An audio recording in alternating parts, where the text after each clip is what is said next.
ఖమ్మం నగరం అభివృద్ధి కావాలంటే బీజేపీనే గెలిపించాలని గతంలో ఉన్న నాయకులు చిత్తశుద్ధితో పనిచేయలేదని మిగతా రాష్ట్రంలో జరిగిన అభివృద్ధి తెలంగాణలో జరగలేదన్నారు బీజేపీ ఎంపీ అభ్యర్థి వినోద్ రావు 12,000 కోట్ల రూపాయలతో ఖమ్మం జిల్లాలో హైవేలు కేంద్రం నిర్మిస్తుందన్నారు. ఖమ్మం పార్లమెంట్ అభ్యర్థిగా తనను గెలిపిస్తే కేంద్ర ప్రభుత్వం కూడా బీజేపీ ఉంటుంది కనుక నిధులు తీసుకొచ్చి అభివృద్ధి చేస్తామంటున్న ఖమ్మం పార్లమెంట్లో విజయం సాధిస్తామంటున్న బీజేపీ ఖమ్మం పార్లమెంట్ అభ్యర్థి వినోద్ రావుతో మా ప్రతినిధి రామకృష్ణ ఫేస్ టు ఫేస్.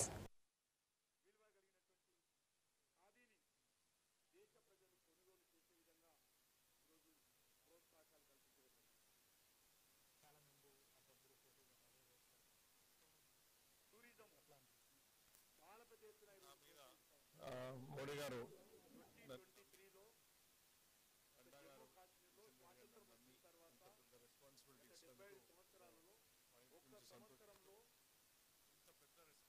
ఇచ్చినప్పుడు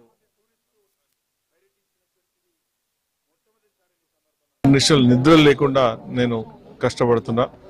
అదేవిధంగా భారతీయ జనతా పార్టీ పెద్ద కుటుంబ సభ్యులందరూ పెద్దలు, జిల్లా అధ్యక్షులు, సీనియర్ లీడర్స్, డ్రైవ్ గారు లాంటి వారు, నంబూరి గారు, వీరందరూ కూడా దగ్గర ఉండి నాకు తెలియని విషయాలు కూడా నేర్పుతూ ఎలా ముందుకెళ్ళాలి అని పరస్పరం ఒక మంచి ఫ్యామిలీ అట్మాస్ఫియర్ ఉంది. నాకు చాలా సంతోషం. ఎందుకంటే నేను ఒక సేవా దాని నుంచి వచ్చిన, ఒక ఎన్జిఓస్ తోటి వచ్చిన. ఎన్జిఓస్లో కూడా ఫ్యామిలీ ఒక కలిసి గెట్ టుగెదర్నెస్ అనే భావంతో మేము ముందుకెళ్తాం. చాలామంది అనుకుంటారు పాలిటిక్స్లో వివిధ గ్రూప్స్ ఉంటాయి, అన్ని ఫ్యాక్షన్స్ ఉంటాయి. అది నాకైతే కనపడలేదు. అందరూ గల్లా గారు దగ్గరుండి క్యాంపెయిన్ చేపిస్తూ అన్నీ నేర్పిస్తూ ఎవరితో ఎట్లా ఉండాలి, మనం ఏం చేయాలి, మేము ఏం చేయాలి, ఏం చేయదలుచుకున్నాం, మమ్మల్ని ఎందుకు గెలిపించాలి, ఇదే మా మెయిన్ టార్గెట్.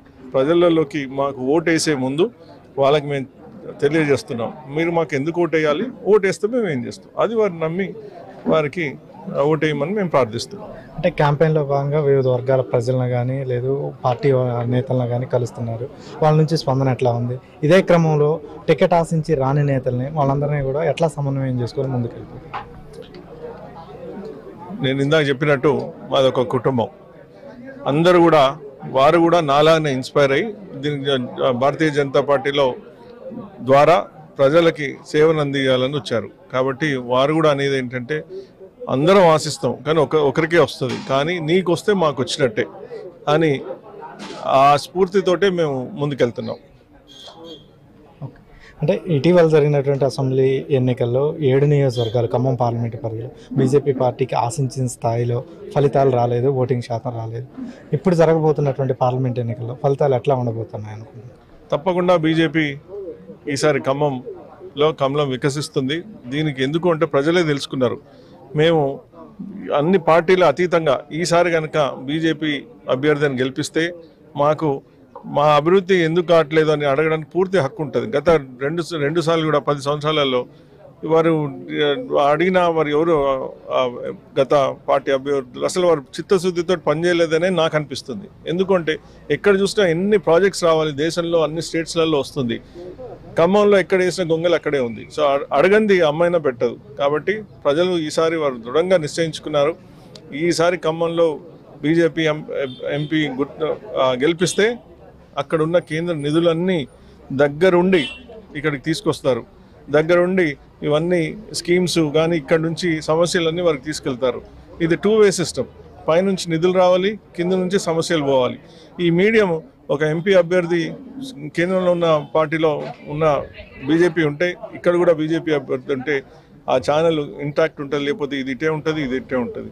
ఇక్కడ ఇవ్వాలన్నా ఇటు రావట్లేదు. ఈ సమస్యలు ఎట్లా వస్తున్నాయి, దానివల్ల ప్రయోజనం లేదు. కానీ ఫండ్స్ కనుక పోతే ఇంకా ప్రయోజనం ఉంటుంది. అడగంది కూడా 12,000 కోట్లు మనకి నిధులు ఇచ్చిన చుట్టుపక్కల రహదారులు మణిహారం లాగా ఉన్నాయి. మరి అడగకుండానే ఇంత ఇస్తే అడుగుతే ఎంత ఇస్తారు అనేది ప్రజలు గమనిస్తున్నారు. ఈసారి ఖమ్మంలో బీజేపీ గెలుస్తుంది.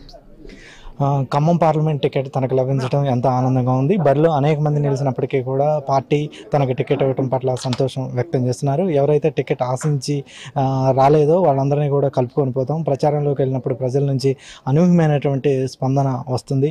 ఖమ్మం జిల్లాకు సంబంధించి ఈసారి ఫలితాలు ఖచ్చితంగా తమకు అనుకూలంగా వస్తాయి. బీజేపీ పార్టీ తొలిసారి ఖమ్మం ఎంపీ స్థానాన్ని కైవసం చేసుకోబోతుంది.